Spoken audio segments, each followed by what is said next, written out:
Bonjour à tous, nous entamons aujourd'hui la troisième leçon de cette unité numéro 11, leçon de conjugaison qui porte sur les valeurs des temps. Procédons tout d'abord à un petit rappel de la précédente leçon. Il s'agissait de l'impératif présent des verbes du troisième groupe.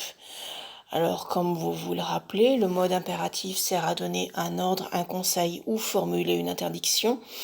Il présente les particularités de ne se conjuguer qu'à 3 personnes et sans sujet.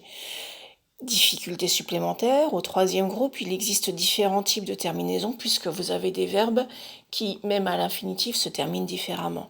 Exemple court du verbe courir qui se termine par un S à la deuxième personne du singulier, cueille qui se termine par un E, soit qui se termine par un S, et AIE et va A. Donc tout ça, ce sont les deuxièmes personnes du singulier pour ces verbes-là. La nouvelle leçon maintenant. Les temps de conjugaison ont des valeurs différentes. Les valeurs, ce sont les emplois que l'on peut faire de ces temps-là. Ils peuvent désigner des événements de durée différente, se déroulant à des moments différents ou alors hypothétiques, c'est-à-dire qui pourraient éventuellement se produire. Les événements antérieurs sont désignés par le passé antérieur le plus que parfait ou le futur antérieur le plus souvent. Le présent est utilisé pour évoquer une énonciation, c'est-à-dire que c'est le temps de l'immédiat, pour une narration, c'est-à-dire qu'on peut l'utiliser pour un récit passé, notamment historique, pour évoquer une vérité générale, c'est-à-dire quelque chose qui serait toujours vrai, ou pour évoquer quelque chose d'imminent, que ce soit passé ou bien futur. Ensuite, pour évoquer une habitude passée, une description ou bien une action longue, on peut utiliser l'imparfait. Pour évoquer une action brève dans le registre courant, on utilisera plutôt le passé composé. Et pour évoquer une action brève dans le registre soutenu, on utilisera plutôt le passé simple.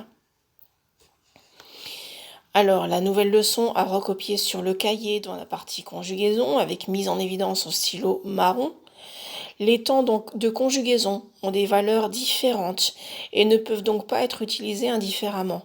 Les temps composés servent le plus souvent à désigner un événement antérieur à un autre.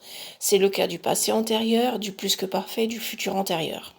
Alors pour rappel, on emploiera le passé antérieur avec du passé simple, le plus que parfait avec l'imparfait et le futur antérieur avec le futur simple. Le présent évoque le moment où l'on parle, c'est un présent d'énonciation. Un récit passé, c'est un présent de narration. Un événement toujours vrai, c'est un présent de vérité générale. Ou un événement passé au futur proche, c'est un présent imminent. Ensuite, l'imparfait désigne une action longue, une habitude ou une description passée, bien entendu. Et pour évoquer une action brève dans le registre soutenu, j'utilise le passé simple. Et le passé composé pour évoquer une action brève dans le registre courant.